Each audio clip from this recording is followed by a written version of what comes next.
नमस्कार दोस्तों, आपका स्वागत है। तो आज से हम इंडियन ज्योग्राफी शुरू कर रहे हैं और आज का हमारा टॉपिक है भारत की स्थिति और विस्तार। तो आज हम टोटल 8 टॉपिक कवर करेंगे और साथ ही साथ जो भी हम पढ़ेंगे लास्ट में उसके प्रीवियस ईयर क्वेश्चन भी कवर करेंगे। तो आज की ये वीडियो आपके लिए काफ़ी इंपॉर्टेंट होने वाली है। मैं आपको पहले बता देता हूँ कि आज हम क्या क्या कवर करेंगे। सबसे पहले हम देखेंगे भारत का क्षेत्रफल और सामान्य जानकारी। उसके बाद भारत की जलीय और स्थलीय सीमा। नेक्स्ट टॉपिक देखेंगे भारत की स्थिति और विस्तार। साथ में देखेंगे भारत की मानक समय रेखा। उसके बाद देखेंगे कर्क रेखा से गुजरने वाले राज्य। उसके बाद देखेंगे भारत के दूरस्थ बिंदु। उसके बाद देखेंगे भारतीय सीमावर्ती और पड़ोसी देश। और साथ ही साथ देखेंगे राज्यों की अंतर्राष्ट्रीय सीमाएं। और इन सब टॉपिक को कवर करने के बाद लास्ट में हम इनके प्रीवियस ईयर क्वेश्चन कवर करेंगे। तो चलिए बिना देरी किए हुए वीडियो को शुरू करते हैं। तो चलिए वीडियो की शुरुआत करते हैं और सबसे पहले देखते हैं अपना पहला टॉपिक भारत का क्षेत्रफल और सामान्य जानकारी। कि भारत का क्षेत्रफल 32,87,263 वर्ग किलोमीटर है। तो जो पूरा भारत का एरिया है ये कितना है? 32,87,263 वर्ग किलोमीटर। कई बार एग्जाम में पूछा गया है, तो ये संख्या आपको याद रखनी है। तो इस संख्या को आपको याद रखने में आसानी कैसे होगी मैं आपको बताता हूँ। तो जो ये पूरी संख्या आप देख रहे हैं ये 3 से शुरू हो रही है और 3 से ही खत्म हो रही है। तो इसे आप आसानी से याद रख सकते हैं। जब भी आपके आगे ऑप्शन आएगा तो आपको पता होगा कि जो क्षेत्रफल है ये 3 से शुरू होगा और 3 से ही खत्म होगा। आप इसे आसानी से याद रख सकते हैं। वैसे भी आपको ये पता होना चाहिए कि जो भारत का क्षेत्रफल है 32,87,263 वर्ग किलोमीटर है। तो क्षेत्रफल की दृष्टि से भारत विश्व का 7वां सबसे बड़ा देश है। याद रखिएगा, भारत जो है ये विश्व का 7वां सबसे बड़ा देश है। तो इससे पहले 6 कौन कौन से देश हैं वो हम देख लेते हैं। तो नंबर 1 पर है रूस। पूरी दुनिया में क्षेत्रफल की दृष्टि से सबसे बड़ा देश है रूस। दूसरे नंबर पे है कनाडा। तीसरे नंबर पे है चीन। चौथे नंबर पे अमेरिका। 5वें नंबर पर ब्राज़ील। 6ठे नंबर पे ऑस्ट्रेलिया और 7वें नंबर पे है भारत। तो ये आपको क्रम याद रखना है क्योंकि अक्सर ये एग्ज़ाम में पूछ लिया जाता है। अभी जो आरआरबी एनटीपीसी के एग्ज़ाम चल रहे हैं इसमें ये पूछा जा रहा था कि क्षेत्रफल की दृष्टि से बताइए विश्व का तीसरा सबसे बड़ा देश कौन सा है, चौथा सबसे बड़ा देश कौन सा है। तो हम ये क्रम याद रख पाएंगे तभी हमको पता होगा। तो इसकी एक ट्रिक है, हम इसे ईजिली याद रख सकते हैं। हो सकता है आपको पता भी हो। तो ये ट्रिक है रुक चीन अब भारत। तो इसे हम कैसे याद रखेंगे? रुक, तो पहले रूस है रूस, कहाँ से है? कनाडा, ये हुआ रुक। उसके बाद है चीन, तो तीसरे नंबर पे है चीन। उसके बाद है अब, तो आ से अमेरिका, बा से ब्राज़ील। तो रुक चीन अब खत्म हो गया। अब बचा आ, तो आ से ऑस्ट्रेलिया, लास्ट में है भारत। रुक चीन अब आ भारत। तो ये आप पूरे के पूरे 7 देश इससे याद कर सकते हैं। तो हमने क्षेत्रफल के हिसाब से तो देख लिया। अब देखते हैं जनसंख्या के हिसाब से। तो जनसंख्या की दृष्टि से भारत विश्व का दूसरा सबसे बड़ा देश है। क्षेत्रफल की दृष्टि से 7वां बड़ा देश है और जनसंख्या की दृष्टि से दूसरा सबसे बड़ा देश है। नंबर 1 पे कौन है? तो सबसे ज़्यादा जनसंख्या कहाँ पर है? चीन में। दूसरे नंबर पे है भारत और तीसरे नंबर पे है संयुक्त राज्य अमेरिका। ये तीनों आपको याद रखने हैं। तो उसके बाद हम देखते हैं भारत का विस्तार। तो उत्तर से लेकर दक्षिण तक भारत का विस्तार कितना है? 3,214 किलोमीटर। और पूर्व से लेकर पश्चिम तक भारत का विस्तार कितना है? तो 2,933 किलोमीटर। ये दोनों आपको याद रखने हैं। उत्तर से दक्षिण तक 3,214 किलोमीटर और पूर्व से पश्चिम तक 2,933 किलोमीटर। तो भारत का क्षेत्रफल संपूर्ण विश्व के क्षेत्रफल का 2.42% है। याद रखिएगा कि पूरे दुनिया के क्षेत्रफल का जो भारत का क्षेत्रफल है पूरी दुनिया के हिसाब से वो 2.42% है। और इसकी जनसंख्या जो है वो विश्व की जनसंख्या का 17.5% है। जो हमारे पास एरिया है ये पूरी दुनिया का एरिया का 2.42% है, पर जो जनसंख्या है ये 17.5% है। और ये जो जनसंख्या है ये 2011 की जनगणना के अनुसार है। हो सकता है अब जब जनगणना होगी तो ये बढ़ भी सकती है। तो इतना कुछ आपको जानना है भारत के क्षेत्रफल से। उसके बाद हम देखते हैं भारत की जलीय और स्थलीय सीमा। तो भारत की स्थलीय सीमा है 15,200 किलोमीटर। याद रखिएगा, भारत की स्थलीय सीमा कितनी है? 15,200 किलोमीटर। तो ये स्थलीय सीमा कौन सी है? ये जो टोटल जो हमारे भारत की जो मुख्य भूमि से जुड़े हुए देश हैं उनकी जो हमारी स्थलीय सीमा लगती है वो है 15,200 किलोमीटर। तो भारत की मुख्य भूमि की जलीय भाग की लंबाई कितनी है? तो जो हमारी जलीय सीमा है, जो ये वाली सीमा है समुद्र के साथ लगती है, ये कितनी है? तो ये है 6100 किलोमीटर। याद रखिएगा, यहीं पर आप कंफ्यूज होंगे, ये है मुख्य भूमि की जलीय सीमा। हमारे पास द्वीप समूह भी हैं, जैसे अंडमान निकोबार द्वीप समूह, लक्षद्वीप समूह। तो इनको अगर मिला लिया जाए तो कुल जलीय सीमा हो जाएगी 7,516.6 किलोमीटर। अगर पूछा जाए कि मुख्य भूमि की जलीय सीमा कितनी है तो वो है 6100 किलोमीटर। पर अगर पूछा जाए कि भारत की कुल जलीय सीमा कितनी है, तब ये अंडमान निकोबार और लक्षद्वीप मिल जाएंगे, तो हमारी हो जाएगी 7516.6 किलोमीटर। इसको आपको रटना नहीं है, बस एक दो बार देख लेंगे, याद हो जाएगा। उसके बाद देखते हैं कि भारत की सबसे बड़ी जलीय सीमा वाला राज्य कौन सा है। तो कौन सा ऐसा राज्य है जिसकी जलीय सीमा सबसे बड़ी है? तो सबसे बड़ी तट रेखा वाला राज्य कौन सा है? गुजरात। और भारत की सबसे बड़ी अंतर्राष्ट्रीय स्थलीय सीमा लगती है। तो जो भारत का सबसे बड़ा बॉर्डर किसके साथ लगता है? तो बांग्लादेश के साथ हमारा सबसे बड़ा बॉर्डर लगता है, हमारी सबसे बड़ी स्थलीय सीमा लगती है। तो भारत के 9 राज्य एवं 4 केंद्र शासित प्रदेश हैं जिनकी जलीय सीमा है। तो हमारे कुल 9 राज्य और 4 केंद्र शासित प्रदेश हैं जो जिनकी सीमा है वो जलीय सीमा है, मतलब समुद्र के साथ लगती है। तो कौन कौन से ऐसे 9 राज्य हैं? गुजरात, महाराष्ट्र। आपको अगर नक्शा याद होगा तो आपको पता ही लग जाएगा। देखिए, गुजरात लगता है, उसके बाद महाराष्ट्र 2 हो गया, गोवा है, ये भी समुद्र के साथ लगता है 3, उसके बाद कर्नाटक 4, केरल 5। अब इधर आइए, तमिलनाडु 6, आंध्र प्रदेश 7, उड़ीसा 8, बचा पश्चिम बंगाल 9। तो 9 राज्य हो गए ना, ये समुद्र के साथ लगते हैं। अगर पूछा जाए कि कितने केंद्र शासित प्रदेश हैं, तो 4 केंद्र शासित प्रदेश हैं जिनकी जलीय सीमा लगती है। वो कौन कौन से हैं?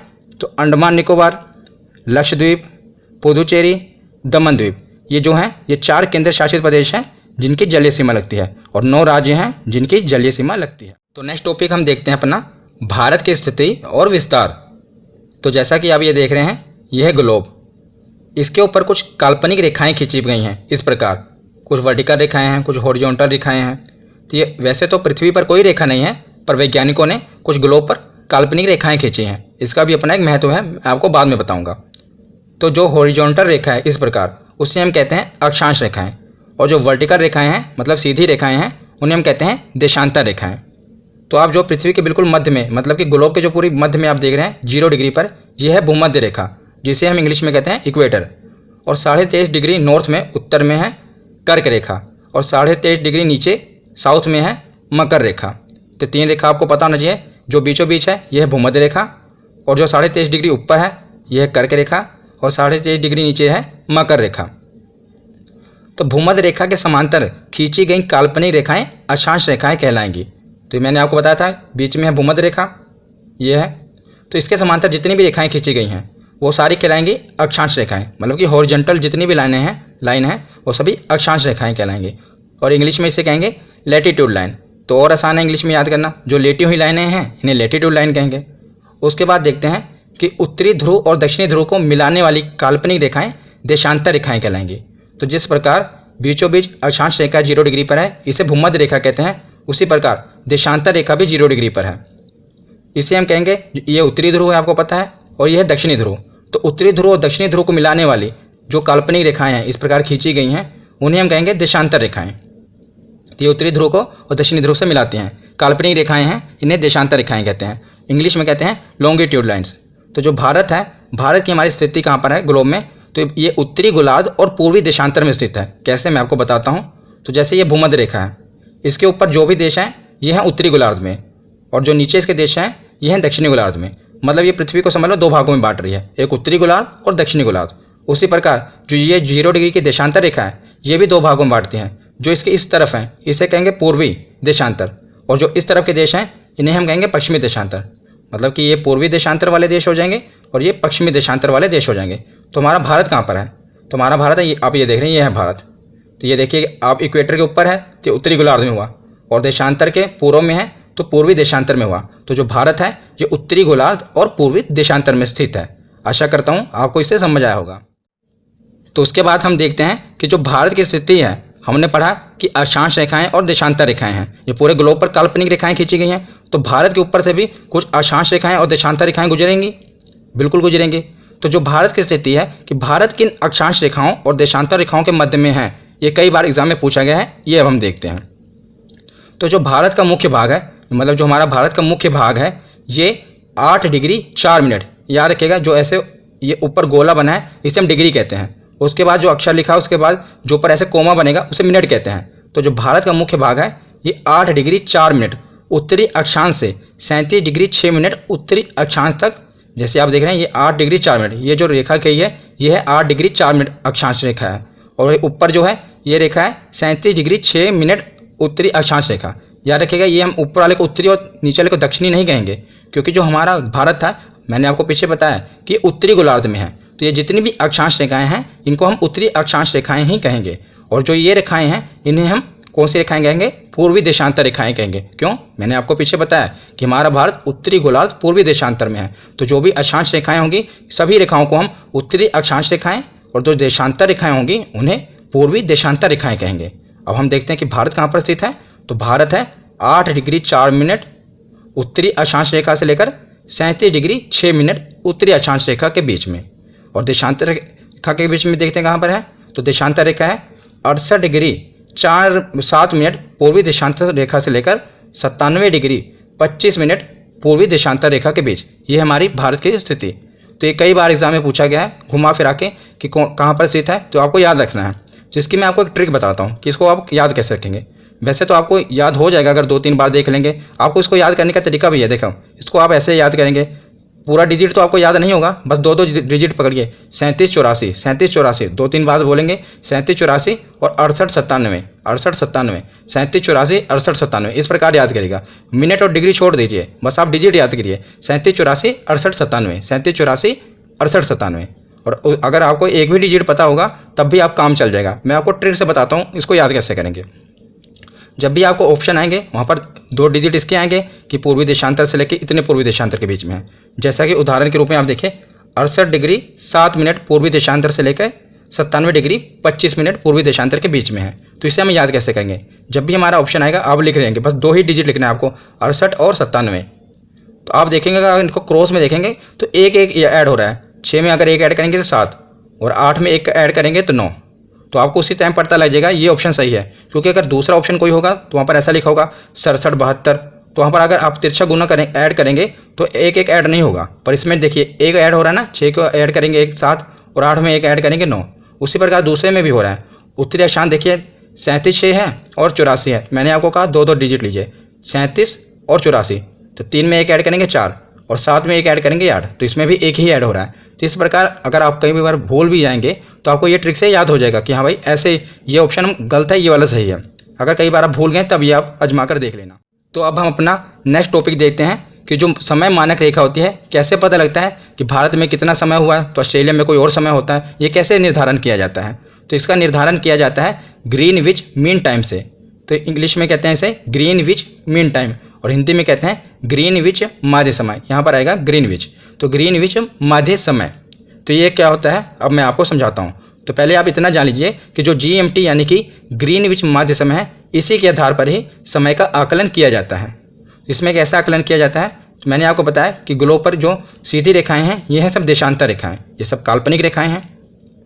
तो जो 0 डिग्री की रेखा है ये है 0 डिग्री की देशांतर रेखा।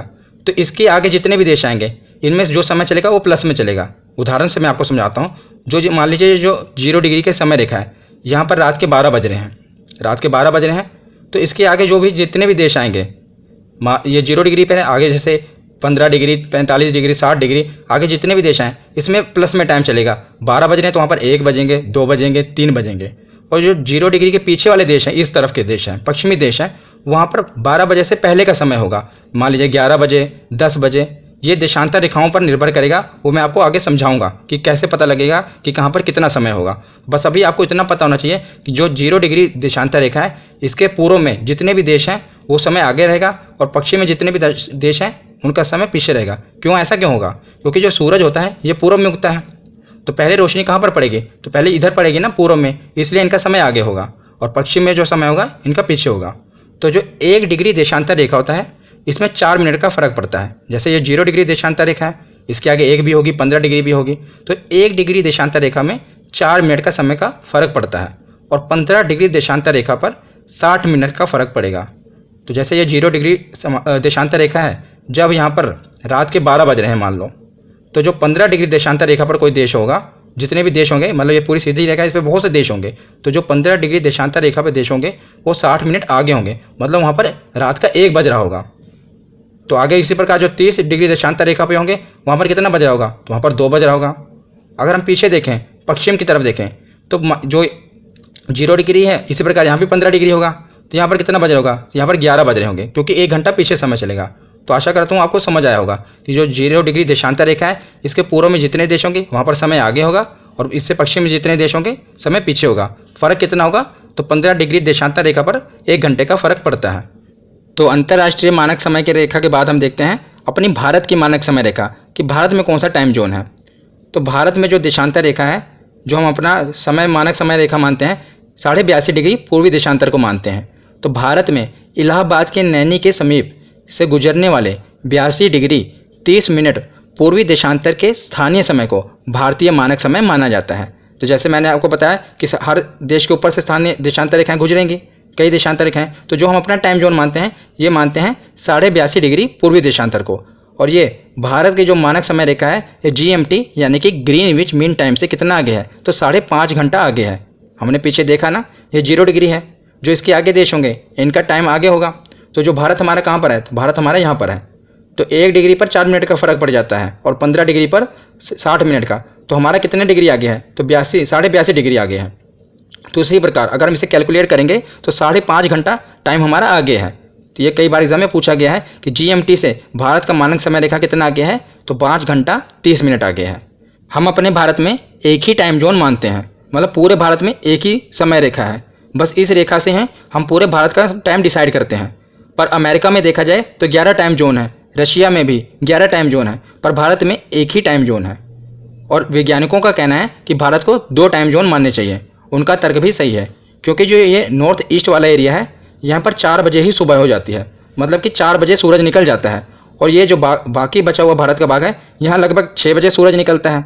तो 2 घंटे का अंतर पड़ जाता है नॉर्थ ईस्ट वाले एरिया से और बाकी इस एरिया से। इसलिए वैज्ञानिकों का कहना है कि भारत को 2 टाइम जोन मानने चाहिए। पर अभी भारत सरकार कितने टाइम जोन मानती है, तो एक ही टाइम जोन मानती है। और वो कौन सी देशांतर रेखा है, तो याद रखिएगा 82.5 डिग्री पूर्वी देशांतर रेखा। और कई बार एग्जाम में पूछा जाता है, लगभग हर बार पूछा जाता है कि ये जो 82.5 डिग्री पूर्वी देशांतर रेखा है, ये किन किन राज्यों से होकर गुजरती है। तो याद रखिएगा ये 5 राज्यों से होकर गुजरती है। ये सीधी रेखा 5 राज्यों से होकर गुजरती है। तो सबसे ऊपर है उत्तर प्रदेश। उत्तर प्रदेश के बाद ये आती है, अब देखिए ध्यान से, मध्य प्रदेश में। मध्य प्रदेश के बाद ये आती है छत्तीसगढ़ में।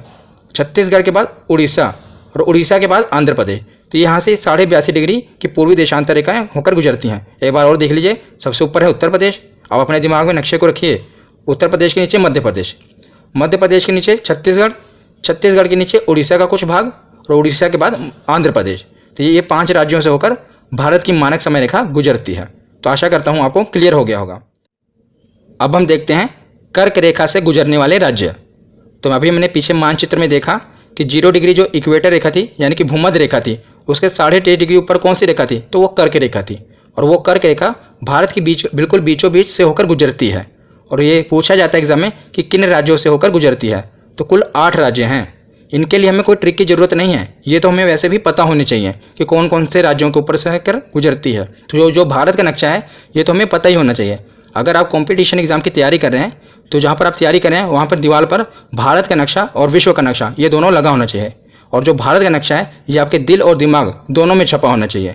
तो एक एक राज्य से आप वाकिफ़ होने चाहिए, तभी आप समझ लो कॉम्पिटिशन एग्जाम की तैयारी कर रहे हैं। इसीलिए ये चीज़ हमें ट्रिक से नहीं रटनी चाहिए हर चीज़ों को, इसे हम ऐसे ही देखते हैं। तो सबसे पहले आप देखेंगे कि जो कर्क रेखा है, ये बीचों बीच होकर गुजरती है। तो सबसे पहले कौन सा राज्य आएगा, गुजरात। तो गुजरात के बाद ये आगे देखिए राजस्थान का थोड़ा सा हिस्सा, राजस्थान के बाद मध्य प्रदेश, मध्य प्रदेश के आगे है छत्तीसगढ़, छत्तीसगढ़ के बाद झारखंड, और झारखंड के बाद आता है पश्चिम बंगाल, पश्चिम बंगाल के बाद बांग्लादेश तो हमारे अंदर है ही नहीं। तो उसके बाद है त्रिपुरा। नॉर्थ ईस्ट के 2 ही राज्य हैं, त्रिपुरा और मिजोरम। कौन कौन सा, त्रिपुरा और मिजोरम। तो फिर से देखिए, नंबर 1 पे है गुजरात। गुजरात के आगे थोड़ा आगे जाइए तो राजस्थान, राजस्थान का थोड़ा सा हिस्सा लगता है। तो राजस्थान का यही अक्सर हम भूल जाते हैं राजस्थान को ही, क्योंकि इसका थोड़ा सा हिस्सा लगता है। तो राजस्थान के बीचों बीच से जा रही है तो मध्य प्रदेश तो होगा ही होगा, क्योंकि बीचों बीच में है मध्य प्रदेश।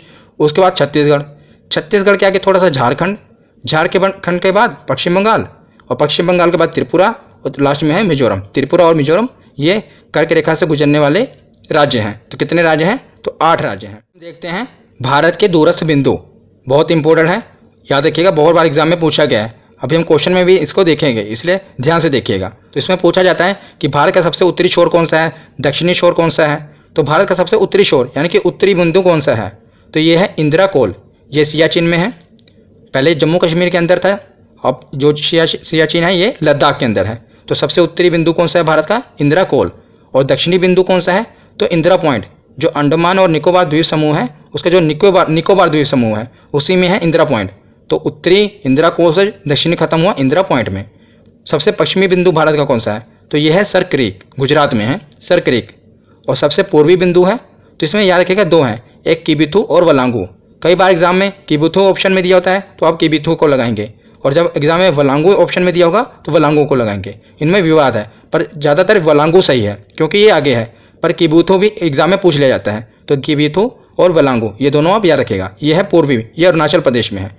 तो उत्तरी बिंदु है इंदिरा कोल, दक्षिणी है इंदिरा पॉइंट, पश्चिमी सर क्रीक और पूर्वी किबिथु और वलांगू। उसके बाद हमारा नेक्स्ट टॉपिक है भारतीय सीमावर्ती और पड़ोसी देश। तो सीमावर्ती देश कौन से होते हैं और पड़ोसी देश कौन से होते हैं?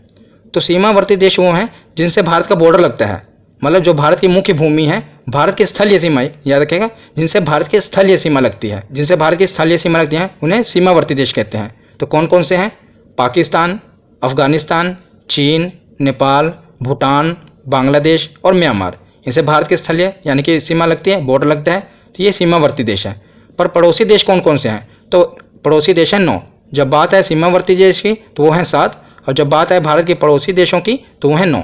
तो 2 और इंक्लूड हो जाएंगे। सीमावर्ती देश तो रहेंगे 7, साथ में श्रीलंका और मालदीव, ये जो नीचे आप देख रहे हैं, इनसे भारत की समुद्री सीमा लगती है ना, श्रीलंका और मालदीव से, तो ये भी तो भारत के पड़ोसी देश हैं। तो याद रखिएगा, जब पड़ोसी देश पूछा जाए तो 9 हैं, पर सीमावर्ती देश हैं 7। और भारत की सबसे लंबी स्थलीय सीमा किससे लगती है? तो बांग्लादेश से लगती है। कितनी? 4096 किलोमीटर। और भारत की सबसे कम सीमा किसके साथ लगती है? तो अफगानिस्तान के साथ लगती है, सिर्फ 106 किलोमीटर की। ये दोनों याद रखिएगा। तो हमने सीमावर्ती देश और पड़ोसी देश देख लिए। अब हम देखते हैं राज्यों की अंतर्राष्ट्रीय सीमाएं। काफ़ी इंपॉर्टेंट टॉपिक है ये भी, और एग्जाम में बहुत बार पूछा जाता है कि पाकिस्तान से, भूटान से हमारे कौन कौन से राज्य लगते हैं, हम वो भी अब देखते हैं। तो सबसे पहले हम देखते हैं पाकिस्तान, कि पाकिस्तान के साथ हमारे कौन कौन से राज्य लगते हैं। अब इसके लिए कोई ट्रिक आप मत पूछना, क्योंकि मैंने आपको कहा है कि जो भारत का नक्शा है ये तो आपके दिल और दिमाग में छपा होना चाहिए, तो इससे आपको आसानी रहेगी, क्योंकि हर चीज़ें आप ट्रिक से नहीं याद कर सकते हैं, और कितनी ट्रिक आप याद करेंगे। तो पहले हम देखते हैं पाकिस्तान के साथ कौन कौन से हमारे राज्य लगते हैं। तो ये इधर है पाकिस्तान, आप देख रहे हैं। तो सबसे ऊपर है लद्दाख, पहले सिर्फ जम्मू कश्मीर हुआ करता था, अब याद रखिएगा अब लद्दाख भी है। तो लद्दाख दूसरे नंबर पे है, अब देख रहे हैं जम्मू कश्मीर। उसके बाद आप देख रहे होंगे ये पंजाब का एरिया लग रहा है, साथ में राजस्थान है और गुजरात है। ये तो आसानी है ना, लद्दाख सबसे ऊपर। दूसरे नंबर पे अगर आप दिमाग में देखेंगे, नक्शे को रखेंगे, तो जम्मू कश्मीर है। तीसरे नंबर पे पंजाब, चौथे नंबर पे राजस्थान और 5वें नंबर पे गुजरात। तो 5 राज्यों की सीमा लगती है किसके साथ? पाकिस्तान के साथ। तो पाकिस्तान के बाद हम देखते हैं बांग्लादेश। तो बांग्लादेश के साथ भी हमारे 5 राज्यों की सीमा लगती है। तो कौन कौन से? तो इधर आप देखिए, ये है पूरा बांग्लादेश। तो बांग्लादेश है, तो पश्चिम बंगाल से अलग हुआ, तो पश्चिम बंगाल तो हो गई, एक तो वो हो गया। और उसके ऊपर आप देख रहे हैं मेघालय, मेघा से बारिश होती है ऊपर, तो ऊपर तो मेघालय है, 2 ये हो गए। तीसरे नंबर पे असम, त्रिपुरा और मिजोरम, 3 ये हैं। तो कौन कौन से हैं? असम, त्रिपुरा, मिजोरम, 3 नॉर्थ ईस्ट के, और ऊपर मेघालय तो है ही है, बारिश करा रहा है। पश्चिम बंगाल भी है क्योंकि उससे तो अलग ही हुआ है। तो ये 5 हो गए, असम, मेघालय, मिजोरम, त्रिपुरा और पश्चिम बंगाल। पर ज़्यादातर एग्जाम में क्वेश्चन कौन सा बन रहा है, मैंने अभी क्वेश्चन जब एनालाइज किया तो ज़्यादातर ये क्वेश्चन बन रहा है, ये नहीं बन रहा है कि कौन कौन से लगते हैं, बल्कि ये बन रहा है कि कौन सी सीमा नहीं लगती। तो याद रखिएगा, नागालैंड और मणिपुर, ये जो 2 राज्य हैं, इनसे बांग्लादेश के साथ सीमा नहीं लगती। कौन कौन से 2 राज्य हैं? नागालैंड और मणिपुर के साथ बांग्लादेश की सीमा नहीं लगती। हमने पढ़ लिया ना, इनके साथ सीमा लगती है, पर नागालैंड और मणिपुर के साथ सीमा नहीं लगती। एग्जाम में कई बार पूछा जा रहा है, और बार बार यही 2 ऑप्शन ज़्यादातर होते हैं, इसीलिए मैंने इन्हें अलग से कवर कर दिया। और ये बार बार पूछ रहे हैं तो इसकी मैं आपको ट्रिक बताता हूँ। तो इसकी आप ट्रिक कैसे याद रखेंगे कि नागालैंड और मणिपुर की सीमा बांग्लादेश से नहीं लगती। अगर आप क्रिकेट देखते होंगे तो जब भी बांग्लादेश की टीम जीतती है तो वो ज़्यादातर नागिन डांस करती है। आपने कई बार देखा होगा जब वो भारतीय क्रिकेटर भी खेलते हैं, अगर किसी को आउट करें तब भी वो नागिन डांस करते हैं, इस प्रकार जैसे आप इमेज में देख रहे हैं। और ज़्यादातर जब भी वो जीतते हैं किसी देश के साथ तो वो नागिन डांस करते हैं। तो हम इसको एक स्टोरी से याद करेंगे, क्योंकि हम अपनी काम की बात देखते हैं कि हमें इससे क्या हम कैसे सीखेंगे। तो जब वो नागिन डांस करते हैं तो नागिन डांस करके वो भारत से नागमणि चाहते हैं। तो जब भी कोई क्रिकेटर आउट होता है भारत का तो नागिन डांस क्यों करते हैं? क्योंकि उन्हें चाहिए, भारत से क्या चाहिए? नागमणि चाहिए। क्योंकि उनके पास नागमणि नहीं है इसीलिए वो नागिन डांस कर रहे हैं। तो अब इससे हम कैसे याद रखेंगे? उनके पास नागमणि नहीं है, नाग से यानी कि नागालैंड और मणि से मणिपुर, तो उनके पास क्या नहीं है? नागमणि नहीं है। वो नागमणि किसके पास है? नागमणि तो भारत के पास है। इसीलिए अब इससे हम याद रख पाएंगे कि जो बांग्लादेश है उसे नागालैंड और मणिपुर की सीमा नहीं लगती। ये दो राज्य आप याद रखना। उसके बाद हम देखते हैं कि भूटान और म्यांमार, कि भूटान और म्यांमार ये भी हमारे पड़ोसी देश हैं, तो इनके साथ किसकी किसकी सीमा लगती है। तो सबसे पहले देखते हैं भूटान। तो भूटान के साथ हमारे 4 राज्यों की सीमा लगती है। ये आप देख रहे हैं भूटान। तो भूटान के बगल में तो सिक्किम ही है, ये है सिक्किम। एक तो ऐसे होगा, अगर आपका मैप याद है आपको दिमाग में रखिए, तो अगर आंखें बंद करके भी आपके दिमाग में आना चाहिए कि ये भूटान है तो इधर सिक्किम है, एक राज्य ये हो गया। और सिक्किम इधर तो अरुणाचल प्रदेश है, दो इधर दो हो गए, सिक्किम और अरुणाचल प्रदेश। और ये आप पश्चिम बंगाल देख रहे हैं, पश्चिम बंगाल पूरा ऊपर तक गया हुआ है ना, यहाँ तक। तो एक ये हो गया, 3 हो गए, पश्चिम बंगाल हो गया, सिक्किम हो गया, अरुणाचल प्रदेश हो गया, और बचा कौन सा? असम। तो ये 4 राज्यों की सीमा लगती है भूटान के साथ। फिर से देखिए, दोबारा देखिए, इधर लेफ्ट साइड में कौन सा है? सिक्किम। राइट में कौन सा है? अरुणाचल प्रदेश। 2 ये हो गए, और पश्चिम बंगाल ने नीचे से इसको ऊपर उठा हुआ है, 3 हो गए, और असम ने इसको बराबर किया हुआ है, तो 4 हो गए। ये 4 राज्यों की सीमा लगती है भूटान के साथ। तो भूटान के बाद अब हम देखते हैं म्यांमार। तो म्यांमार तो ये पूरी रेखा, इसके जितने भी राज्य हैं इस तरफ के, ये सारे लगते हैं म्यांमार के साथ। जो भी नॉर्थ ईस्ट के राज्य ये साथ किनारे पर हैं। तो सबसे ऊपर कौन सा है? अरुणाचल प्रदेश, और उसके बाद है नागमणि। नागमणि दोनों साथ साथ है, मतलब कि नागालैंड और मणिपुर साथ साथ है। और नीचे है मिजोरम। सबसे ऊपर कौन सा है? अरुणाचल प्रदेश, और नागमणि साथ में ही है, नाग के साथ ही मणि होती है, नागालैंड और मणिपुर। लास्ट में है मिजोरम। तो ये 4 राज्यों की सीमा लगती है म्यांमार के साथ। तो भूटान, म्यांमार, पाकिस्तान, बांग्लादेश, ये हमने देख लिए। अब हम बाकी जो बचे हैं इन्हें देखते हैं। तो भूटान तो कवर ही हो गया, ये तो हमने कवर कर लिया। हम देखते हैं नेपाल की। तो नेपाल के साथ 5 राज्यों की सीमा लगती है। तो वो कौन कौन से हैं? ये तो और भी आसान है, देखिए कैसे। ये आपको पता है, ये है नेपाल। नेपाल के इधर से उत्तराखंड ने दबाया हुआ है और इधर से सिक्किम ने दबाया हुआ है, दोनों के बीच में है नेपाल। तो एक तो हो गया उत्तराखंड और हो गया सिक्किम, और उसके नीचे है उत्तर प्रदेश और बिहार। आपको पता ही है कि उत्तर प्रदेश और बिहार के लोग तो नेपाल आते जाते रहते हैं। 4 तो यहीं पर हो गए। तो एक बचा, अब बताइए एक कौन सा बचा? तो वो है पश्चिम बंगाल, क्योंकि जो पश्चिम बंगाल है ये नीचे से ऊपर तक गया हुआ है, देख रहे हैं ना ये। तो 5 राज्यों की सीमा लगी। एक बार दोबारा देखिए, कौन कौन सा? उधर से उत्तराखंड ने दबाया हुआ है, इधर से सिक्किम। तो उत्तराखंड और सिक्किम के बीच में है नेपाल, और नीचे से उत्तर प्रदेश और बिहार, इनका तो बॉर्डर लगता ही है। 4 ये हो गए। एक बचा कौन सा? अपना पश्चिम बंगाल। तो ये 5 राज्य हैं जिनकी नेपाल के साथ सीमा लगती है, और भूटान तो हमने पीछे कवर कर लिया। तो हमारे ये हो गए। अब लास्ट में हमारा एक बचा चीन।